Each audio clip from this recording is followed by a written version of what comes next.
proceso de integración económica. La integración económica es siempre un proceso deliberado, sistemático y discriminatorio que tiene como objetivo la eliminación, o mejor dicho, la erosión y virtualmente la eliminación de las fronteras económicas al movimiento de bienes, factores productivos y servicios. Es importante detenerse en estas tres características del proceso de integración económica, que es deliberado, que es sistemático y que es discriminatorio. Que sea deliberado significa que el proceso de integración económica es un proceso político, ¿sí? No es un proceso que aparezca automáticamente a través de las fuerzas del mercado. Son los gobiernos de distintos países que llevan adelante mediante negociaciones un proceso de integración. Es sistemático en el sentido de que tiene una coherencia interna. No es que se negocia la apertura de un mercado si no se tienen en cuenta las repercusiones que esa situación puede llegar a desencadenar en otros mercados conexos, por ejemplo. ¿Sí? Hay una lógica interna que siempre gobierna los procesos de integración económica. Imagínense que nunca se podría firmar un acuerdo de integración que implique la libre circulación de bienes entre dos países si las monedas de esos dos países no son convertibles entre sí. ¿Sí? Y por último, decíamos que es discriminatorio, en el sentido de que no todos los países que pertenecen al sistema multilateral de comercio los que suscriben a cada uno de los procesos de integración económica. ¿Sí? Siempre y cuando dos o más países deciden firmar un acuerdo de integración, al mismo tiempo están decidiendo dejar afuera al tercer país. ¿Sí? Por eso decimos que es discriminatorio. Por lo general, si bien es difícil discernir qué viene antes, si la influencia económica entre dos países o el acuerdo de integración, por lo general podemos decir que primero aparece la influencia económica entre dos economías, ¿sí? Ya sea mediante el canal comercial o mediante el canal financiero, o incluso desde una perspectiva política, y eso lleva tarde o temprano a que las autoridades traten de facilitar los intercambios preexistentes entre estas economías mediante un acuerdo de integración económica.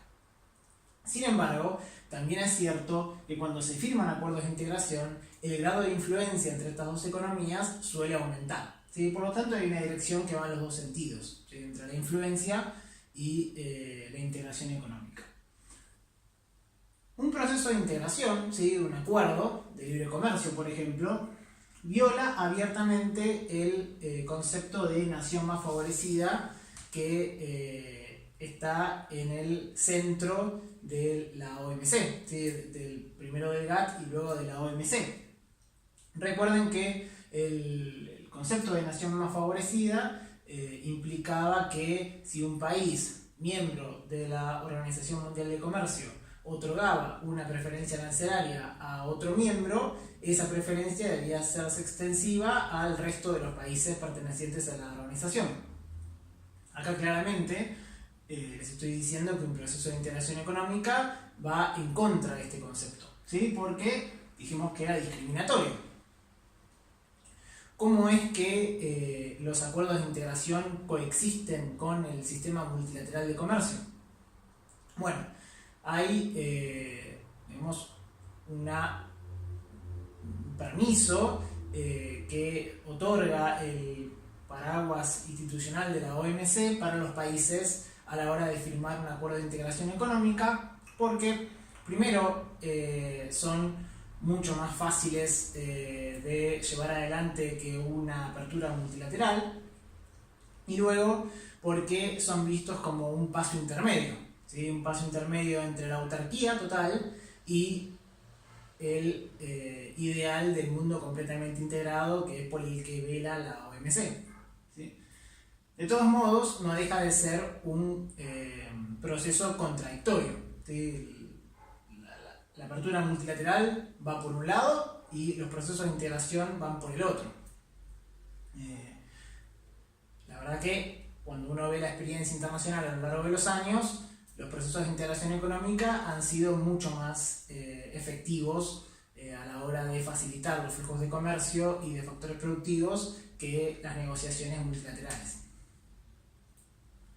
Por último, en esta introducción de lo que son los procesos de integración económica, tenemos que remarcar que el estudio de estos procesos tiene más de historia económica que de teoría económica pura, ¿sí? Porque digamos, todo lo que se escribió, todo lo que se analizó y lo que se investigó sobre este tipo de procesos está basado en el estudio de casos concretos, ¿sí? Que se fueron dando a lo largo del siglo XX y algunos recientes del siglo XXI, y siempre la teoría fue detrás de los acontecimientos. A partir del estudio sistemático de todo este tipo de negociaciones es que se construyeron lo que se conocen como tipos ideales, ¿sí? Que son como digamos, los resultantes de una taxonomía arbitraria, como cualquiera, que se hizo de los procesos históricos, ¿sí? Y cuando uno trata de identificar en la realidad a qué tipo ideal pertenece o se relaciona cada uno de los procesos efectivos de integración económica, va a encontrar con que casi ninguno de los procesos verdaderos digamos, encaja perfectamente con los tipos ideales, pero se le parece bastante. ¿Sí? Ahora vamos a estudiar justamente esa taxonomía.